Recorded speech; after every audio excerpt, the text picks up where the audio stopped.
সবাইকে স্বাগত জানাচ্ছি পাশ করি অ্যান্টিবায়োটিকে। আজকে আমরা যে অধ্যায়টি পড়বো অধ্যায়টির নাম হচ্ছে তোমার চলন ও অঙ্গচালনা। এটা জীববিজ্ঞান দ্বিতীয় পত্রের একটি অধ্যায়, চলন ও অঙ্গচালনা। তো চলন মানে তো আমরা বুঝি যে আমরা চলাচল করি, হাত পা নাড়াই, এটা হচ্ছে তোমার চলন।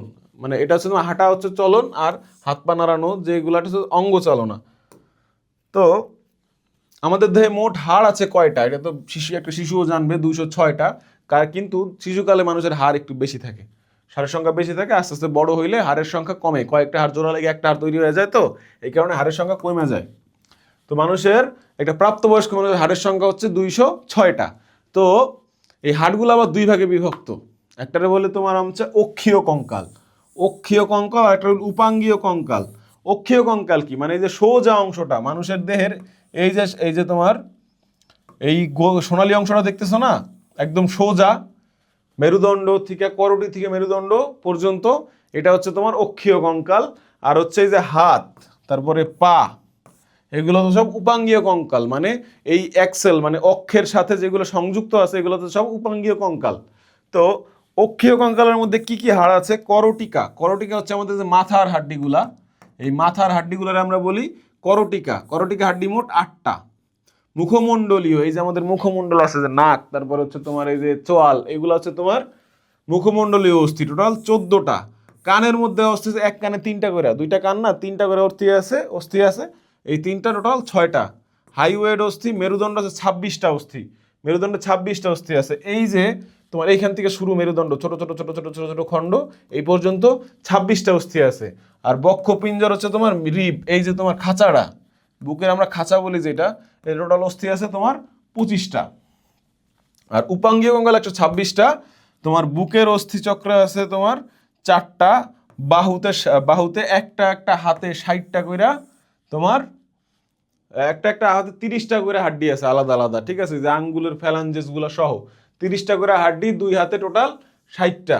আবার শ্রোণীচক্র 2টা, মানে এই যে পেলভিক অঞ্চল, এই অঞ্চলটাতে তোমার 2টা হাড় আছে। আর হচ্ছে তোমার পায়ে আবার 30টা করে, এই টোটাল একটা পায়ে 30টা হাড় আছে। আবার এইটাও 30টা 30, 60টা 60টা হাড় আছে। তো এখন আমরা দেখব কি তোমার করটিক 8টা অস্থি কোনটা কোনটা। দেখো মাথার, এটারে বলি আমরা ফ্রন্টাল, ঠিক আছে, এটা হচ্ছে ফ্রন্টাল। তারপর হচ্ছে প্যারাইটাল হচ্ছে 2টা। প্যারাইটাল কোনটা? প্যারাইটাল হচ্ছে যে গোলাপি কালারের যেটা, এটা হচ্ছে প্যারাইটাল। তারপরে টেম্পোরাল, টেম্পোরাল হচ্ছে এই যে হলুদ কালারের যে অস্থির হচ্ছে তোমার টেম্পোরাল। অক্সিপিটাল হচ্ছে থাকে মাথার পিছন দিকে, মাথার পিছন দিকে কি অক্সিপিটাল, এই ছবিটা এখানে আসে নাই। তো স্ফেনয়েড আর হচ্ছে এথময়েড। স্ফেনয়েড কোনটা? স্ফেনয়েড হচ্ছে এই যে তোমার ব্রাউন কালারের এটা। আর হচ্ছে এথময়েড কোনটা? এথময়েড হচ্ছে তোমার এই যে হলুদ, এই যে সামনের দিকে, নাকের সামনের দিকে যেটা আছে, এটা হচ্ছে এথময়েড। তারপর আসছে তোমার মেরুদণ্ড। মেরুদণ্ডে কি কি আছে? 33টা অস্থি আছে টোটাল। 33টা কখন থাকে? 33টা থাকে যখন মানুষ শিশু থাকে। বলছিলাম না শিশুদের দেহে হাড়ের সংখ্যা বেশি থাকে। এই যে তোমার এক্সট্রা যে 7টা হাড় আছে, ওর 33টা থাকে না। 33টার মধ্যে এই সার্ভাইকাল, এই স্যাক্রামের 5টা মিললে একটা তৈরি হয়, তাহলে কমলো কয়টা? 4টা। আবার ককিক্সের 4টা মিলে একটা তৈরি হয়, তাহলে কমলো কয়টা? 3টা। এই 4 আর 3 7টা অস্থি কমে যায়। পূর্ণবয়স্ক মানুষের অস্থি থাকে কয়টা? তোমার মেরুদণ্ডে 26টা। তাহলে এর মধ্যে সার্ভাইকাল 7টা, থোরাসিক 12টা, লাম্বার 5টা, স্যাক্রাম 1টা, ককিয়াক্সা এই দেখো, এই যে এইখানে শিশুকালে থাকে 5টা, 4টা হয়ে যায় 1টা। এইখানে শিশুকালে থাকে 5টা, হয়ে যায় 1টা। তারপরে থোরাসিক হচ্ছে হলো তোমার এই যে এটা বুকের অঞ্চল, এই যে এর সাথে তোমার রিবস যুক্ত থাকে।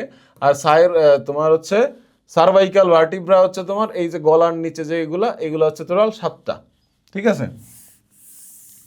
চিত্রগুলো পরিষ্কার করে দিলাম, পরে দেখে নিও যে কালার মিলিয়া। তো বক্ষ পিঞ্জর, স্টারনাম একটা, রিব 12 জোড়া, true rib, false rib, floating rib, মিলায় নিও এগুলো সব, এর তোমরা আগের থেকে পড়ছো সব। এখন আসো কান। কানে অস্থি থাকে কয়টা? মানুষের কান কয়টা? মানুষের কান হচ্ছে 2টা। কানের মধ্যে হাড্ডি থাকে 3 ধরনের। একটা হচ্ছে তোমার বলে ম্যালিয়াস, এই বড় হাড্ডিটা হচ্ছে ম্যালিয়াস। এটা হচ্ছে তোমার ইনকাস, এই হাড্ডিটা হচ্ছে ইনকাস। আর এটা হচ্ছে তোমার স্ট্যাপিস। তো এক কানে থাকে 3টা করে, 2 কানে থাকে যে 2টা 2টা 2টা 6টা, ঠিক আছে। Malleus, incus, stapes. এখন আসতেছে তোমার উপাঙ্গীয় কঙ্কালের মধ্যে কি আছে? উপাঙ্গীয়ের মধ্যে হিউমেরাস। হিউমেরাস হচ্ছে তোমার এই যে বাহুর যে হাড্ডিটা, এখানে একটা হাড্ডি আছে না, এটারে বলে তোমার হিউমেরাস, রেডিয়াস একটা, আলনা একটা। তোমার এই যে হাতের মধ্যে দুইটা হাড্ডি আছে এই জায়গায়, হাড্ডি টোটাল কয়টা এখানে? দুইটা হাড়। এটার এবার একটার নাম রেডিয়াস, একটার নাম আলনা। তারপর হচ্ছে তোমার কার্পাল, কার্পাল আসতেছে এইখানে। কার্পাল থাকে 8টা, মেটাকার্পাল 5টা, ফ্যালাঞ্জেস 14টা। তোমার এই যে আঙ্গুলের ছোট ছোট অংশ না, এগুলোর বলে ফ্যালাঞ্জেস। এগুলো হচ্ছে তোমার এক একটা ফ্যালাঞ্জেস। তারপর হচ্ছে তোমার মেটাকার্পাল হচ্ছে 5টা। এই যে এখানে যে 5টা হাড্ডি আছে 5 আঙ্গুলের জন্য, এটা হচ্ছে তোমার মেটাকার্পাল। কার্পাল হচ্ছে তোমার 8টা হাড্ডি। এই যে তোমার কবজি যেখানে চলতেছে না, এখানে টোটাল 8টা হাড্ডি আছে। এই সেম জিনিস হচ্ছে হলো তোমার পায়েও আছে, ঠিক আছে? পায়ের মধ্যে যে পার্থক্যটা আছে, তোমার এখানে হিউমেরাস ছিল কোথায়? এখানে না। আর এটা হচ্ছে মানবদের সবচেয়ে বড় হাড় হচ্ছে তোমার ফিমার। মানবদেহের সবচেয়ে বড় হাড় হচ্ছে ফিমার। এটা কোথায় থাকে? এটা থাকে তোমার উরুতে, মানে তোমার পেলভিক অঞ্চল থেকে হাঁটুর আগ পর্যন্ত যেটা থাকে, এটার নাম হচ্ছে তোমার ফিমার, মানবদেহের সবচেয়ে লম্বা হাড্ডি। তারপর থাকে প্যাটেলা, প্যাটেলা থাকে তোমার ওই যে তোমার হাঁটুর মধ্যে একটা বলের মতো তোমরা ফিল করো না মাঝে মাঝে হাত দিলে, ওইটা হচ্ছে তোমার প্যাটেলা। তারপরে টিবিয়া আর ফিবুলা, এই দুইটা আবার হচ্ছে তোমার এই যেরকম রেডিয়াস আলনা ছিল না এই জায়গায়, ওই তোমার হাঁটুর নিচে থাকে তোমার টিবিয়া আর ফিবুলা থাকে একসাথে। তারপরে ওই যে ওই জায়গায় তোমার কার্পাল ছিল, এখানে টার্সাল আছে। তারপরে বেটা কার্পাল ছিল, মেটা টার্সাল আছে। ফ্যালাঞ্জেস টোটাল 30টা হাড়, ঠিক আছে? তো এখন অস্থি কি দিয়ে তৈরি আসলে? অস্থি হচ্ছে তোমার এক ধরনের কঠিন যোজক কলা। ম্যাট্রিক্স থাকে ওসেইনে, ওসেইন থাকে ম্যাট্রিক্সের মধ্যে। অস্টিওব্লাস্ট হলো তোমার ম্যাট্রিক্স তৈরি কি দিয়া? অস্টিওব্লাস্ট দিয়া। আর অস্টিওসাইট হচ্ছে রক্ষণাবেক্ষণে কাজ করে, অস্থি রক্ষণাবেক্ষণে কাজ করে অস্টিওসাইট। আর অস্টিওক্লাস্ট হচ্ছে বোন রিজর্পশন, হেবার্সিয়ান সিস্টেম থাকে। তো তরুণাস্থি কি জিনিস? এই যে সব হাড় তো শক্ত না। ধরো হচ্ছে তোমার এই যে কানের এই যে অস্থিগুলা, এটা কিন্তু শক্ত না, ঠিক আছে? আবার সব অস্থি যদি শক্ত হইতো, তাহলে তোমার হচ্ছে এই যে দুই হাড়ের যে মাথা যে নরম নরম, মুরগি খাওয়ার সময় ফিল করো না যে দুই হাড়ের মাথায় নরম নরম থাকে, যে কোনো হাড়ের, এইগুলা হচ্ছে তোমার অস্থি না, এগুলোর বলে তরুণাস্থি। এগুলোর বলে তরুণাস্থি। এগুলো দেখতে হচ্ছে রেগুলার রক্তনালীহীন থাকে, কন্ড্রোসাইট দ্বারা তৈরি হয়, অস্থির ঘর্ষণ কমায়। ম্যাট্রিক্স হচ্ছে কন্ড্রিন। আর ম্যাট্রিক্স কি ছিল? ওসেইন। আর ম্যাট্রিক্স হচ্ছে কন্ড্রিন। কন্ড্রিওব্লাস্ট আর কন্ড্রিওসাইট, এখানে যেগুলো অস্টিও আছে এখানে সবগুলা কন্ড্রিও। তারপরে কোথায় কোথায় তরুণাস্থি থাকে? হায়ালিন তরুণাস্থি, মসৃণ কাচের মতো। ইলাস্টিক তরুণাস্থি বেশি নমনীয়। ফাইব্রো তরুণাস্থি অত্যন্ত শক্ত স্থায়ী তরুণাস্থি, যেগুলো এগুলো বলে ফাইব্রিন। তারপরে হচ্ছে তোমার অস্থি সন্ধি। এখন মানুষের তো বিভিন্ন পরিমাণ অস্থি সন্ধি আছে, ঠিক আছে? তোমার হচ্ছে বল সকেট, এটা থাকে কোথায়? কাঁধ ও পেলভিক অঞ্চলে, নিতম্বে। হিঞ্জ জয়েন্ট, কোন ইহাটি, এটার বাংলায় বলে হচ্ছে তোমার, এটারে বলে তোমার বল ও কোটর সন্ধি। হিঞ্জ জয়েন্টের বলে হচ্ছে তোমার কবজা সন্ধি, দরজার মতো কাজ করে। দেখবা যে তোমার কোনই হাঁটু, দেখো তুমি দরজা কি করতে পারো? সোজা করতে পারো, আর এতটুকু বাঁকা করতে পারো। ওই দাঁত পিছন দিকে নিতে পারবা না, ঠিক আছে? পিছন দিকে নিতে পারবা না। যখন পারবা না, এটা হচ্ছে তোমার দরজার কবজার মতো কাজ করে, দরজার কবজার মতো কাজ করে। তো এটা বলে হিঞ্জ জয়েন্ট বা কবজা সন্ধি। আর বল সকেট হচ্ছে তোমার বল ও কোটর সন্ধি, বাংলায় বল ও কোটর। বল ও কোটর সন্ধি কি করে? কাঁধ নিতম্বে। দেখো তুমি এই বাহু কিন্তু এরকম ঘুরাইতে পারতেছো, আবার এই দিকের মুভ করতে পারতেছো। এইখানে এই যে বল একটা তোমার কোটরের মধ্যে ঢুকানো অবস্থায় আছে, এই কারণে এরকম যেদিকে খুশি নাড়াইতে পারতেছো, তখন এটার নাম হচ্ছে তোমার বল ও কোটর সন্ধি। পিভট জয়েন্ট হচ্ছে তোমার অ্যাটলাস অ্যাক্সিস, গর্দানের যে অ্যাক্সিসটা সব দিকে তুমি ঘুরাইতে পারতেছো, এটা হচ্ছে তোমার পিভট জয়েন্ট। আর স্যাডেল জয়েন্ট থাকতো আমার বুড়া আঙুলে। বুড়া আঙুল যে তুমি পিছন দিকে বাঁকাই দাও, সব আঙুল পিছন দিকে বাঁকানো যায় না, বুড়া আঙুল কিছুটা পিছন দিকে বাঁকানো যায়। এটা হচ্ছে তোমার স্যাডেল জয়েন্ট, দুই দিকে চলে। একটি অস্থি অন্যটি অস্থি চারদিকে ঘুরে, মানে মাথা তুমি এইভাবে চারদিকে ঘুরাইতে পারতেছো না, তো এটা হচ্ছে তোমার পিভট জয়েন্ট। দরজার কবজার মতো একদিকে বাঁকানো সোজা করা যায়, কোনই হাঁটু, এটা হচ্ছে হিঞ্জ জয়েন্ট বা কবজা। আর সব দিকে ঘুরানো চলন সম্ভব, এই যে তোমার পেলভিকের অঞ্চলের আর হচ্ছে তোমার কাঁধের।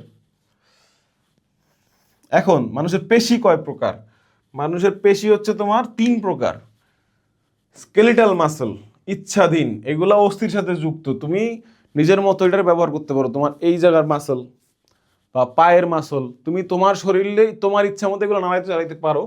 স্মুথ মাসল, অনৈচ্ছিক, এগুলো তুমি তোমার তোমার কন্ট্রোলে নাই। এরা এরা নিজের মতো চলতে থাকে। কোথায় থাকে? পাকস্থলী অঞ্চল, রক্তনালী। আল্লাহ কেমনে সৃষ্টি করছে? সৃষ্টিকর্তা যে ব্যাপারটা হচ্ছে, পাকস্থলী অঞ্চল যদি তোমার ইচ্ছাধীন হইতো, তখন ঘুমায় থাকলে তোমার পাকস্থলী চলতো না, রক্তনালী চলতো না।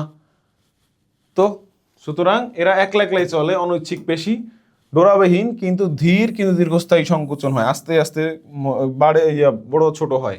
কার্ডিয়াক মাসল, হৃৎপিণ্ডের মাসল মোস্ট ইম্পর্টেন্ট। তুমি ঘুমায় থাকলেও তোমার হৃৎপিণ্ড রক্ত সারা দেহে বহন করে দেয়, তোমার ইচ্ছাধীন নাও, হৃৎপিণ্ড একা একাই চলতে থাকে। ডোরাকাটা, শাখাবিহীন, ইন্টারক্যালাটেড ডিস্ক উপস্থিত। এরপর আসতেছে তোমার এই যে পেশিগুলা কিভাবে কাজ করে, তো এটার আমরা বলি লিভার সিস্টেমে। লিভার সিস্টেমে কাজ করে। তোমার লিভার তো 3 প্রকার, first class liver, second class liver, third class liver. First class লিভারে কি থাকে, ফার্স্ট লিভারের মানে তোমার হচ্ছে 3টা জিনিস থাকে লিভারের মধ্যে। একটা হচ্ছে তোমার ইফোর্ট, মানে তুমি কি শক্তি দিতেছো কোথায়, ইফোর্ট। তারপরে একটা হচ্ছে তোমার লোড, মানে যেই কাজটা তুমি করতে চাইতেছো। আর থাকে তোমার ফালক্রাম। ফালক্রাম, তো এই ফালক্রাম যখন মাঝখানে থাকে, যখন ফালক্রাম হচ্ছে তোমার ইফোর্ট আর লোডের মাঝখানে থাকে, এইখানে যেরকম আছে ফালক্রাম মাঝখানে, এই লোড সামনের দিকে, ইফোর্ট এই দিকে, এটাকে বলি আমরা ফার্স্ট ক্লাস লিভার। তো ফার্স্ট ক্লাস লিভার উদাহরণ হচ্ছে তোমার ঘাড়। তারপরে দেখো ঘাড়, ভর ও বল 2 দিকে থাকে। যখন এই জিনিসটা তোমার তোমার এই যে ইয়াটা লোডটা তুমি মাঝখানে নিয়ে আসবা আর ফালক্রামটা এখানে নিয়ে যাবা, তখন ওটা হয়ে যাবে second class liver. Second class liver দেখো তোমার ইফোর্টের জায়গা থেকে লোড মাঝখানে আছে, তোমার ফালক্রাম কি সামনের দিকে আছে। তাহলে দেখো দ্বিতীয় যেটা হলো সেকেন্ড ক্লাস বা দ্বিতীয় শ্রেণীর লিভার, লোড মাঝখানে থাকে, পায়ের আঙ্গুল টিপটা অবস্থা, মানে তুমি আঙ্গুলের উপর দাঁড়ানোর চেষ্টা করো, ওইটা হচ্ছে তোমার এইভাবে কাজ করবে সেকেন্ড ক্লাস লিভারের মতো। আর তৃতীয় শ্রেণীর লিভার হচ্ছে তোমার ইফোর্ট মাঝখানে থাকে, তো ফালক্রাম থাকে পিছনের দিকে। ফালক্রাম কই থাকে, পিছনের দিকে। দ্রুত গতি সৃষ্টি করার লাগে, যখন দৌড় শুরু করতে যাও তুমি, তখন সামনের দিকে ঝুঁকা দৌড় দাও না, তোমার ইফোর্ট থাকে মাঝখানে আর হচ্ছে ফালক্রাম থাকে পিছনের দিকে। তো থার্ড ক্লাস লিভার উদাহরণ হচ্ছে তোমার এই যে তুমি যখন একটা ডাম্বেল ধরতেছো, তখন তোমার ইফোর্ট কোথায়, ইফোর্ট হচ্ছে এই যে এই মাসল ইউজ হইতেছে, আর ফালক্রাম হিসেবে কাজ করতেছে তোমার কনুইটা। কনুই হচ্ছে ফালক্রাম, কনুই আছে সবার আগে, মানে ফালক্রাম সবার আগে, তারপরে হচ্ছে তোমার ইফোর্ট মাঝখানে, লোড হচ্ছে সবচেয়ে বাইরে, তখন এটা থার্ড ক্লাস লিভারের মতো কাজ করে।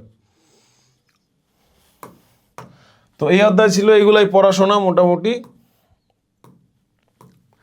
তো বাকি পড়াশোনা তোমরা পাস করে অ্যান্টিবায়োটিক সিটের মধ্যে পাবা, প্লাস তোমরা 20+ ভিত্তিক পাবা এই অধ্যায় থেকে, যেগুলো থেকে তোমার অহরহ আমাদের আগের বছরের কোশ্চেনগুলা অ্যানালাইসিস করে তৈরি করছি।